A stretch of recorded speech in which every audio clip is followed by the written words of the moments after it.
இப்போ சொல். இதே நல்லெண்ணெய் நல்லா நம்மளுக்கு நிறைய விட்டுக்கலாம், அப்போ தான் நல்லாயிருக்கும் டேஸ்ட்டு.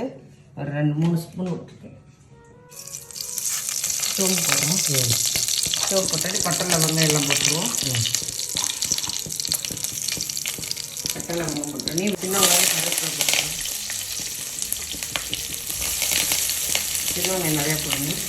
எல்லாம் கட் பண்ணி வச்சு மொத்தமாக போடுவீங்க. நான் அப்படியே கட் பண்ணி போயிட்டேன். நாட்டு தக்காளி 3 பழம் போட்டால் போதும். நல்லா புளிப்பாக இருக்குங்க நாட்டு தக்காளி.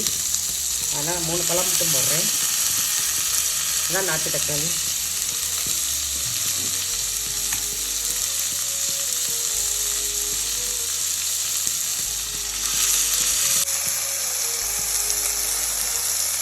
மூடி போட்டு நல்லா 1 ஸ்பூன் மிளகு, 1 ஸ்பூன் ஜீரகம், 1 ஸ்பூன் ஜீரகம், 1 ஸ்பூன் சோம்பு கம்மியாக போட்டுக்கலாம். சோம்பு, அப்புறம் இஞ்சி பூண்டு அதை போட்டுக்கலாம். தேங்காய் போடுறேன். இதுதாங்க அதுக்கு மசாலா. தக்காளி நல்லா வதங்கிடுச்சு. இப்போ கறி ஆட் பண்ணுறேன். நான் மூடி வச்சுக்கலாம். வேகட்டும், 1 நிமிஷம் வேகட்டும், திரும்பட்டும்.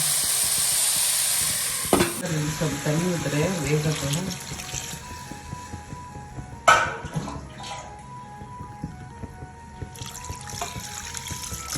இப்படி போட்டு விட்ருவோம், நல்லா வேகட்டும்.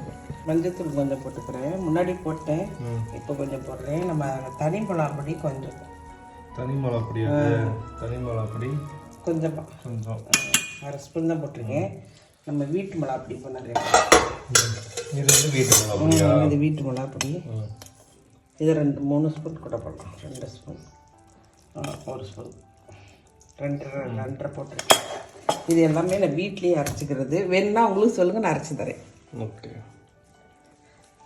மஞ்சத்தூள் மிளகாத்தூள் எல்லாம் வீட்லேயே அரைச்சி வச்சுக்கேன் நான். வேணுன்னா சொல்லுங்கள், உங்களுக்கும் நான் அரைச்சி தரேன். ஓகேவா? இப்போ எல்லாம் போட்டோம். எண்ணெய் கட்டி வந்துடுச்சு மேலே.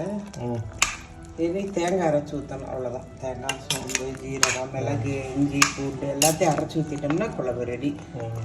உப்பு போட்ட முன்னாடி இந்த அரைச்ச பேஸ்ட்டை நம்ம போட்டுருவோம், அவ்வளோதான்.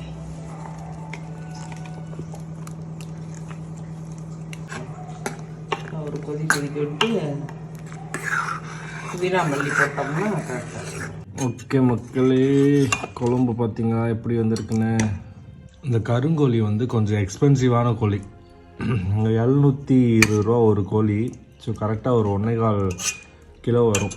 நாட்டுக்கோழி சாப்பிட்றதுக்கு இது சாப்பிட்றலாம். சூப்பராக இருக்குது.